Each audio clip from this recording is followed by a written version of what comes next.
My name is Wayne Shipman. This is one of the story topics from my book not yet published. My book is titled Homeless for a Reason, which will be coming out soon, and I am very glad to share this now with the StoryCorps website and the YouTube audience. People want to know what my book is about, and this short story represents the main theme. Part of my book is an autobiography of my own homeless experiences, and the rest is a collection of interesting facts and articles that I have discovered through my research. At the end of this narration, I will list other chapter topics currently planned for this book. The majority of people I have shared this chapter topic with claim it is one of the most interesting documentaries about homelessness they have read. I have produced this audio recording because I wish to locate certain people needed to finish producing this book, and I absolutely expect it to achieve bestseller status when it is finally released. Here is a quick overview. I have been interested in homelessness and the homeless people since 1991, and I have lived in outdoor survival homeless situations more than one time myself. It is not limited to having no home in this way. It is also defined as anyone without a permanent residence or living in roommate situations and shared housing arrangements. Any person without a formal lease agreement is also considered technically homeless, as well as people living comfortably indoors on a waiting list for subsidized housing through an agency assistance program. Victims of natural disasters, home fires, and other serious events are in different categories of homelessness from this particular book theme.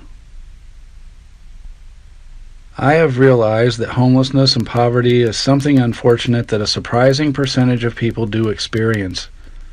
But it is a matter of how they cope with their experiences which determines how it will affect them emotionally and how long they will be homeless altogether. The most influential factors that will determine how well they will learn to cope with their homeless situations and eventually find a way to end it, or fail to do so, are the coincidental people they will encounter and become associated with as friends, and every individual offering them good-sounding advice. Throughout this book, I describe my own life experiences that led to prolonged episodes of homelessness, and what it was like during those periods. I explain why I became a homeless advocate in 2005 and how that decision had changed my life in ways never imagined beforehand, such as the negative impact it had upon my relationships with friends, co-workers, my relatives, and especially my children whom did not live with me at the time.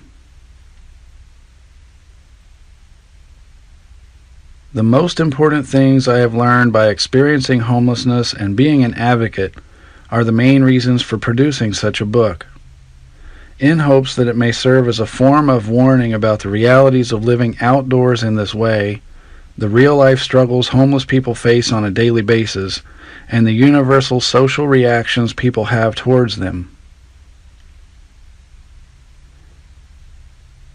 Average citizens and business owners that witness their activities on a daily basis, the common fears and hardships it brings for their relatives and loved ones, and the attitudes of our politicians and law enforcement officers that deal with them directly, out on the streets and behind the scenes. It will contain color photos and artistic drawings depicting homeless people and their environments, and will eventually be available in print, digital format on the internet, and in audiobook recordings for greater distribution and access. I have also reserved a domain name appropriate for a future internet website exclusively for the title and theme for this book. This story topic is called A Plan Not a Dream, National Crusade to End Chronic Homelessness. Back in the year 2000, a committee called the National Alliance to End Homelessness released a document about general research and homeless policies. It was titled, A Plan Not a Dream, How to End Homelessness in 10 Years. Soon after that information was published, the U.S. Interagency Council on Homelessness challenged 100 major cities to create definite plans, and as of 2010, there were 234 such proposals nationwide, and that number is growing exponentially. As it began, it was all grand-scale ideas for ending homelessness, but eventually became more specific about ending chronic homelessness. Now virtually anyone can research such articles and news stories over the internet, but back then it was merely something sensationalized by the media, and followed by bland commentators and talk show hosts with widely differing opinions.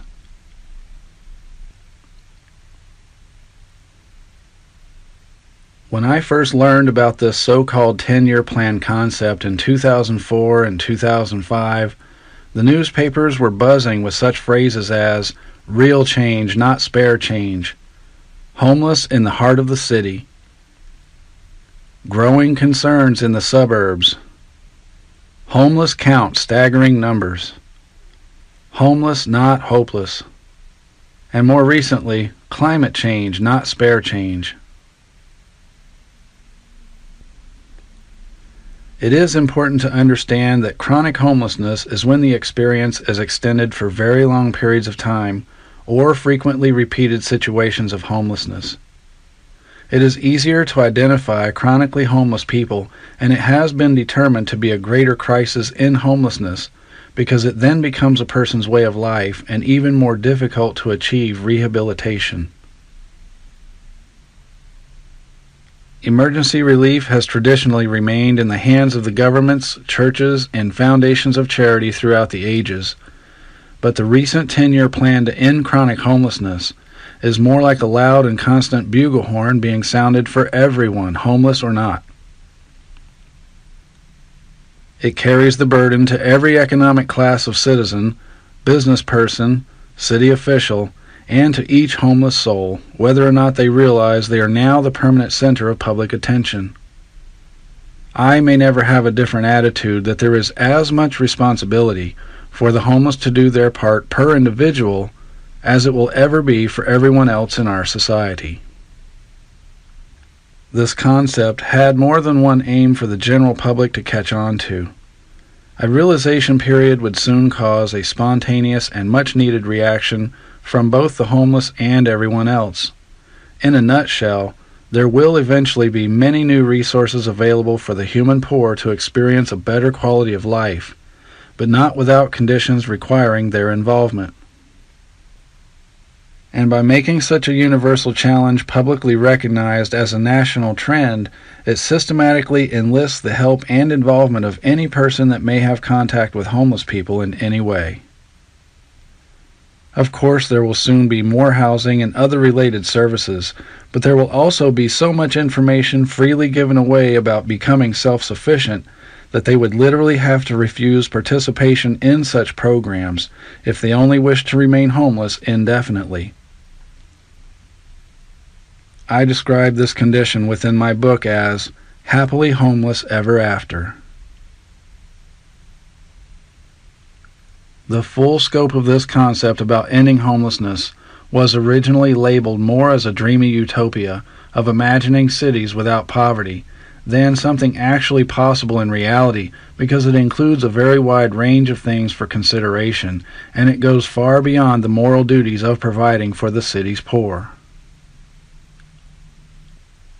In this country alone, the real cost of things already accomplished are into the multiple billions of dollars, let alone any propositions for future endeavors.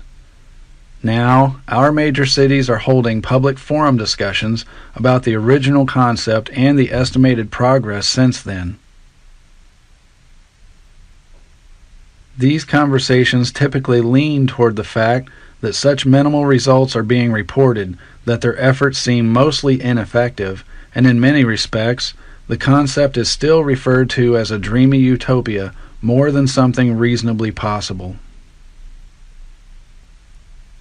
There are many programs being recognized for their success in certain communities, and a number of them that are working, but yet have failed to significantly reduce statistics of homelessness during the period of at least 15 years since the original challenge began.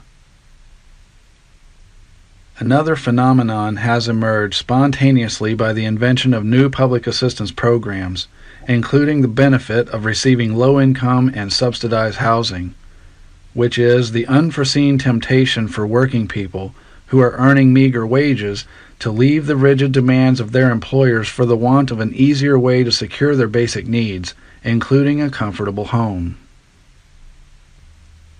Another very significant issue seems to be that large numbers of homeless people in smaller communities are migrating to the metropolitan cities that are hosting such programs far and wide.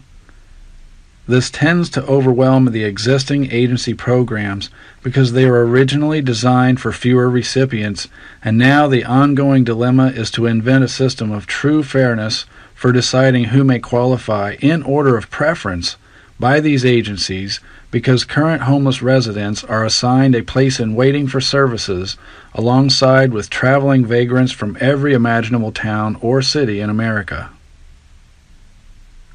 Since the conception of a 10-year plan, there has been a surge in public and private researchers, advocates and sympathizers, as well as outreach programs engaging with the homeless wherever they can be found. Most people generally complain about the very presence of the homeless in their communities, but they also tend to complain about propositions by their city leaders to generate funding for needed programs. This is mainly based upon public fears of increased taxation to pay for them, and the ever-present moral arguments of giving away such valuable commodities under the assumption that they are receiving these services without enough condition of responsibility. Almost without fail, when a new proposition is made to claim a property for use as affordable housing for people with low income or to house the homeless, public uproars begin from every neighboring community about their fears of increased crime and the presence of sex offenders, felons, and illegal drugs.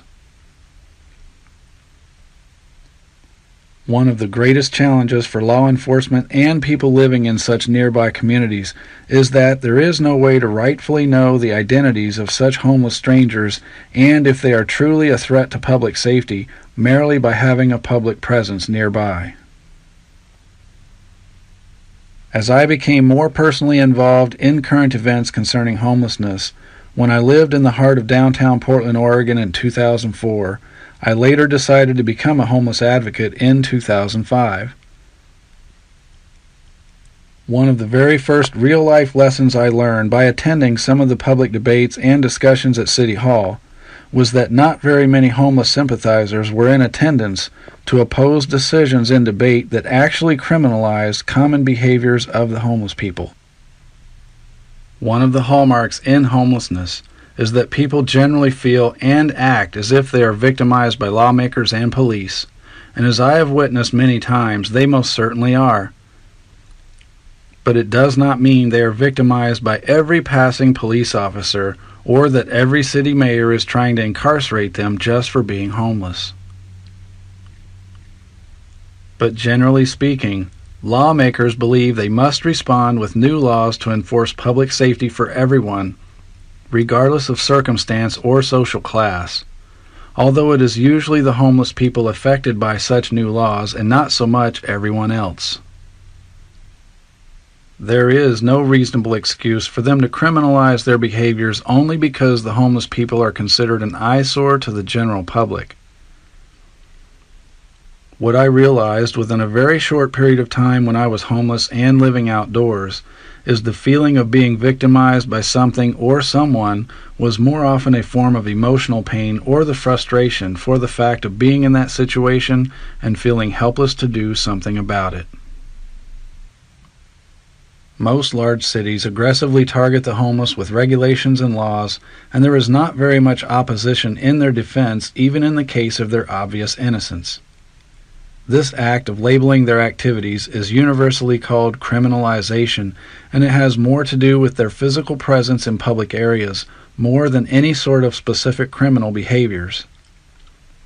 And I found out by being a homeless person more than one time, and for very long periods, that the majority of them have absolutely no criminal intentions for loitering in public or by where they choose to sleep at night. Please try to imagine a very simple scenario, which is the most common thing happening in almost every city where they can be found. Regardless of why someone is homeless and living outdoors for lack of having no home, they simply must have a place to sleep, and they must have various places to be during the day, regardless of whether they are diligently working to end their homelessness or they are needlessly loitering in public places. Every act by lawmakers to restrict where they are allowed to be seen, whether day or night, selectively bans their public presence. In many cities, they are systematically harassed and even arrested for vagrancy and trespassing simply for being found in public places. Every criminal charge brought against them, which does appear on their public criminal records later on, also systematically eliminates most possibilities for them to gain employment and end their own homelessness, and in many cases disqualifies them from receiving public assistance, which then complicates and prolongs their homelessness. So the dilemma forever remains how to properly utilize the concept of criminalization in such ways that effectively punishes the true criminals, but does not incriminate someone undeserving. More than likely, our politicians and tax-paying citizens will always perceive the homeless people in their communities as unwelcome eyesores more than decent human beings with as much dignity and self-worth that everyone else claims to have. The best suggestion may be for each side to simply find the right place to draw the line between fairness and equality and simply stand by it.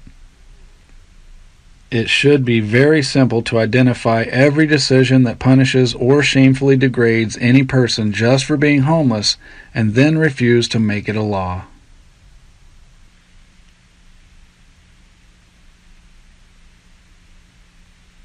This is the end of the narration for the story topic named at the beginning of this recording.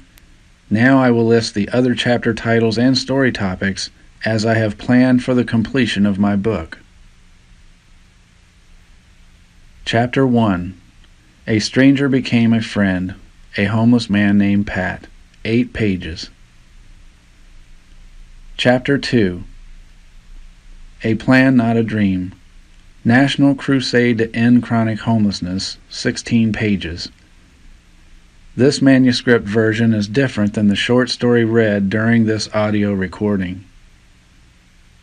Subtopics as follows. The original challenge, progress begins with prevention, behind closed doors and behind the scenes, and something to build upon. Chapter 3.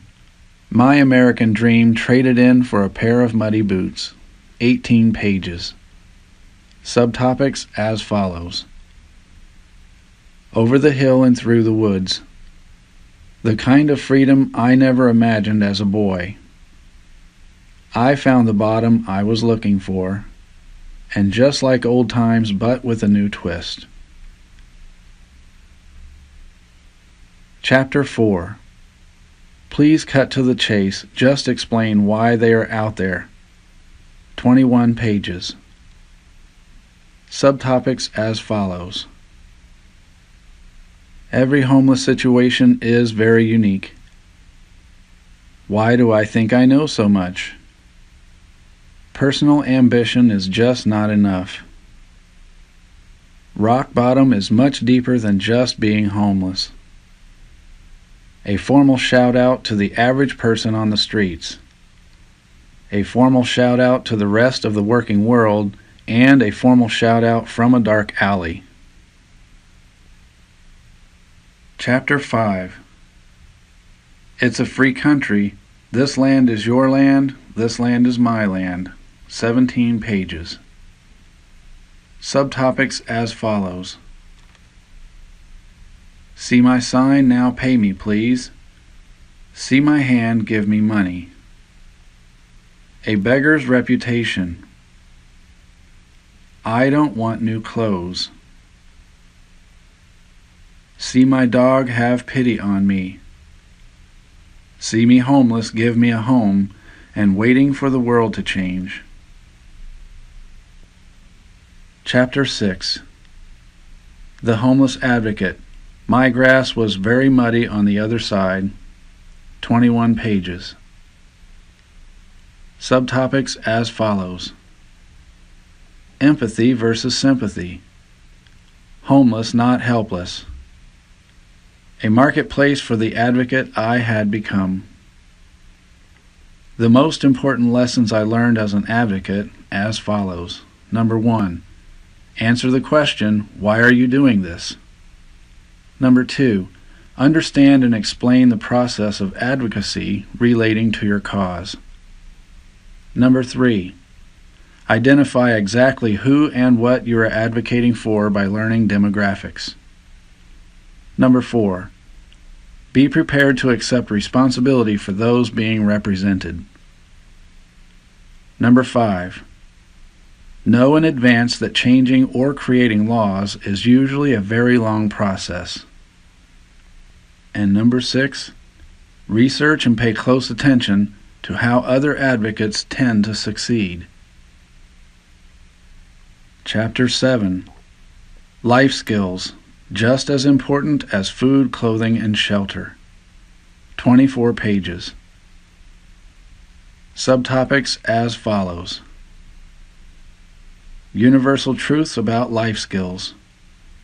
People say the homeless should just go out and get a job. Life skills in the workplace. A formal shout-out about a greater homeless dilemma.